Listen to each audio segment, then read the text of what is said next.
सबको जय यीशु की। प्रभु यीशु क्रिस्त में प्यारे भाइयों बहनों, नवजीवन का संदेश इस शीर्षक के अंतर्गत प्रतिदिन का ईश्वर का जीवंत वचनों को सुनने के लिए, समझने के लिए, उन वचनों को ग्रहण करते हुए उन वचनों के अनुसार जीवन बिताने की शक्ति सामर्थ्य मांगने के लिए मैं आप सभी लोगों का हार्दिक स्वागत करता हूं। आज सितंबर की 19 तारीख है और आज बृहस्पतिवार का दिन है। और आज के दिन का मुख्य संदेश प्रभु यीशु मसीह हम सबों को देते हुए कहता है, निरोगियों को नहीं बल्कि रोगियों को वैद्य की जरूरत होती है। निरोगियों को नहीं बल्कि रोगियों को वैद्य की जरूरत होती है।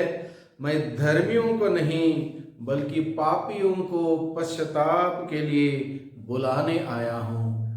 मैं धर्मियों को नहीं, पापियों को पश्चाताप करने के लिए बुलाने आया हूं। प्रभु यीशु मसीह ईश्वर का वह लंबा हाथ जो मनुष्य ईश्वर से दूर चला गया था पाप करते हुए, उसको बचाने के लिए इस धरती तक पहुंचा।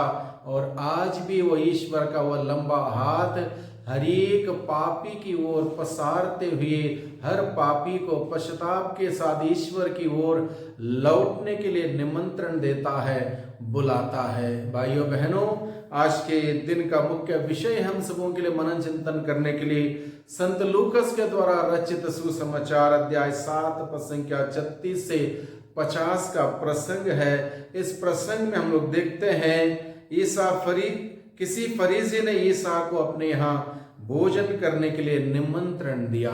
एक फरीसी के घर यीशु मसीह भोजन करने के लिए गए और वहां पर एक पापिनी स्त्री यीशु के पास आके अपने पापों के लिए रोती है, आंसू बहाती है, पश्चाताप करती है, अपने प्यार का इजहार करते हुए अपने केशों से प्रभु के पैर जो आंसुओं से भिगोए थे पहुंचती है और बहुत ही कीमती इत्र लगाकर अपना प्यार का इजहार करती है, सच्चा पश्चाताप जताती है। और इस घटना घटित होते हुए जिस फरीसी ने अपने यहाँ यीशु को भोजन के लिए बुलाया था, वो सोचता है यदि यीशु को मालूम होता ये किस प्रकार की स्त्री है, वह अपने को स्पर्श करने नहीं देता, इस प्रकार के विचारधारा रखता है। लेकिन प्रभु यीशु मसीह पापियों का पश्चाताप करने का पर्याप्त मौका देता है, अवसर देता है। हर पापी को लौटने का, सही रास्ते पर लौटने का एक संदर्भ प्रभु देता है। इस बात को समझने के लिए आज के पूजन पद्धति हम सबों को बुलाती है, निमंत्रण देती है। और जब यीशु मसीह किसी फरीसी के यहाँ भोजन पर बैठ गए, उस वक्त एक पापिनी स्त्री को प्रभु यीशु की जरूरत महसूस होती है, क्योंकि पाप करते करते करते उसका जीवन शून्य हो गया था, खोखला हो गया था, खाली हो गया था, बर्बाद हो गया था। अब बचने के लिए दूसरा कोई विकल्प नहीं, कोई रास्ता नहीं, सिर्फ और सिर्फ प्रभु यीशु मसीह, वो मेमना जिसने सभी लोगों के पापों को अपने ऊपर ले लिया है, उस मेमने के पास, यीशु के पास वो स्त्री जाती है अपने पाप के लिए पश्चाताप करते हुए, मुक्ति पाने के लिए, छुटकारा पाने के लिए, पाप का बोझ यीशु पर डालते हुए यीशु के उस शांति को अपनाने के लिए यीशु के पास जाती है। वह यीशु की खोज करते हुए आती है, अपना पाप के लिए वो रोती है, यीशु की खोज करते हुए उस फरीसी के घर में आती है, अपने पाप के लिए रोती है। पाप के लिए रोना, पश्चाताप करना, आंसू बहाना हर इंसान के लिए, हर व्यक्ति के लिए बहुत ही आवश्यक है, बहुत ही जरूरी है। इस सुसमाचार के प्रसंग के द्वारा प्रभु हमें सिखाता है, सच्चा पश्चाताप करती है। सच्चा पश्चाताप करते हुए वो अपने केशों से यीशु के चरण जो भिगोए हुए थे आंसुओं से पहुंचती है और कीमती इत्र लगाकर अपना प्यार जताती है प्रभु के प्रति कि बहुत हो गया पापमय जीवन, अब मैं प्रभु का जीवन जीना चाहती हूँ। एक प्रकार से प्रभु के प्रति अपना प्यार का इजहार करते हुए पुण्य पवित्र जीवन जीने के संकल्प वो लेती है, प्रभु के चरणों को इत्र से मलती है। उसको इस बात का एहसास होता है कोई उसे समझे या ना समझे, यीशु वहां पर समझने वाला एकमात्र ईश्वर हमेशा मौजूद है, उपलब्ध है। कई बार लोगों के मन में एक बात चलती है, लोग मुझे क्या सोचते होंगे, क्या समझते होंगे, मुझे स्वीकार करेंगे नहीं करेंगे, मुझे निंदित करेंगे, अपमानित करेंगे, तिरस्कृत करेंगे। बहुत सारी बातें लोगों के मन में चलती है। चाहे हम लोग कितने ही पापी क्यों ना हो, प्रभु के दिल में आज भी जगह है हर पापी को स्वीकार करने के लिए, हर पापी को अपनाने के लिए। इसलिए स्त्री लोग क्या सोचते हैं, क्या बोलते हैं, इस बात पर ध्यान नहीं देती। उसको इस बात का एहसास होता है, मुझे प्रभु यीशु मसीह जानता है, प्रभु यीशु मसीह समझता है, प्रभु यीशु मसीह मुझसे प्यार करता है। इसलिए किसी की परवाह किए बगैर वो उस घर के अंदर आती है, अपने पापों के लिए पश्चाताप करती है। उसको इस बात से अच्छा लगता है, यीशु उसके पास आने देते हैं, आंसू बहाने देते हैं, यीशु के चरणों को भिगोने देते हैं, पश्चाताप करने का समय मौका देते हैं और एक नया जीवन प्राप्त करने का संदर्भ प्रभु उसको पर्याप्त मात्रा में देते हैं। इसलिए यीशु से पास आने देते हैं और प्रभु यीशु मसीह इस प्रकार से सभी लोगों के लिए संदेश देता है, तुम्हारे पाप सिंदूर की तरह लाल क्यों ना हो, किरमिज की तरह मटमैले क्यों ना हो, वे ऊन की तरह सफेद स्वच्छ हो जाएंगे यदि हम पश्चाताप करें, प्रभु के पास लौट के जाएं, पूरे दिल से, पूरे मन से, पूरे आत्मा, पूरे शक्ति से प्रभु से माफी मांगे। वो प्रभु आज भी हर एक पापी को पश्चाताप करने वाले, हर एक पापी को स्वीकार करने के लिए, माफ करने के लिए, क्षमा करने के लिए,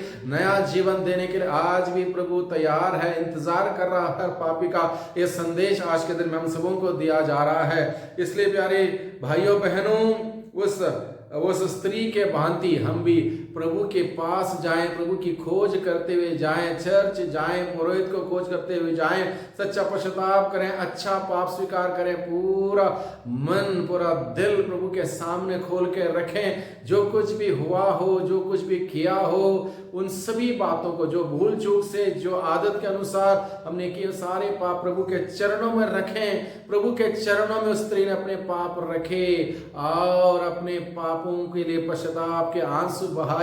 प्रभु के चरण उसने धो दिए और उस कीमती इत्र लगाते हुए एक पवित्र जीवन जीने का एक ऐलान वो स्त्री करती है। हम भी प्रभु के पास जाएं, पवित्र जीवन जीने का संकल्प करें, प्रभु की कृपा से एक अच्छा जीवन बिताने की प्रयास हम सभी करें। हमें भी प्रभु की जरूरत है।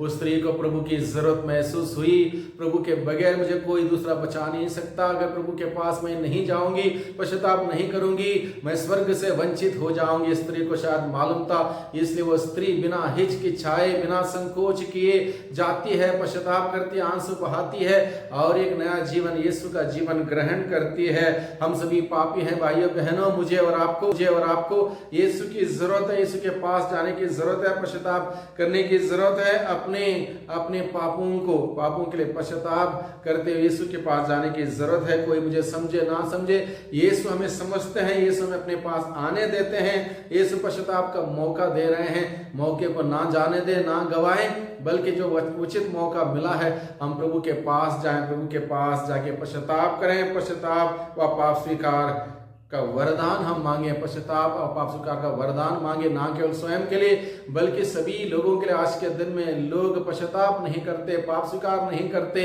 इसलिए हम पाप स्वीकार का वरदान मांगे, लोगों के लिए पश्चाताप का वरदान मांगे। माता मरियम ने बार बार दर्शन देके लोगों को यही संदेश दिया, पापियों के पश्चाताप के लिए माला विनती किया जाए, प्रार्थना किया जाए। आज के दिन में हम सभी इस बात को समझे, संदेश को ग्रहण करें, स्वयं पश्चाताप करें, दूसरों के लिए पश्चाताप का वरदान मांगे, ताकि प्रभु की सेवा में हम सभी लगे रहते हुए प्रभु के आशीषों को बटोरने वाले हम सभी बने। जिस प्रकार से वो स्त्री प्रभु की आशीष बटोरती है, अपने पापों की क्षमा पाती है, प्रभु ने उसको इस बात की घोषणा की, तुम्हारे पाप क्षमा हो गए हैं। प्रभु हमें भी वही कहेगा, तुम्हारे पाप क्षमा हो गए हैं, क्योंकि तुमने ज्यादा प्यार दिखाया, अच्छा पश्चाताप किया, इसलिए तुम्हारे पाप क्षमा हो गए। पाप का बंधन खुलना, पापों की क्षमा मिलना बहुत बड़ी आशीष है भाइयों बहनों। इससे वंचित ना रहे, हमेशा प्रभु के आशीष में बने रहें। इसलिए पश्चाताप के साथ प्रभु के पास जाएं, प्रभु हम सबों को खुले हाथों से स्वागत करने के लिए इंतजार कर रहा है, हम सबों के लिए स्वागत करने के लिए तैयार है, तत्पर है। उस प्रभु के पास जाएं जो हम सबों से बेहद प्यार करता है। वही प्रभु हर एक व्यक्ति को पश्चाताप का वरदान के साथ अच्छे पाप स्वीकार करते हुए प्रभु के पास लौटने का संदर्भ दे रहा है। प्रभु को धन्यवाद दें। प्रभु की आशीष, प्रभु की बरकत हम सभी लोगों पर हमेशा बनी रहे। वही प्रभु हम सबों पर अपनी मेहरबानी, अपनी करुणामयी दृष्टि बनाए रखें। सबको जय यीशु की, सबको धन्यवाद।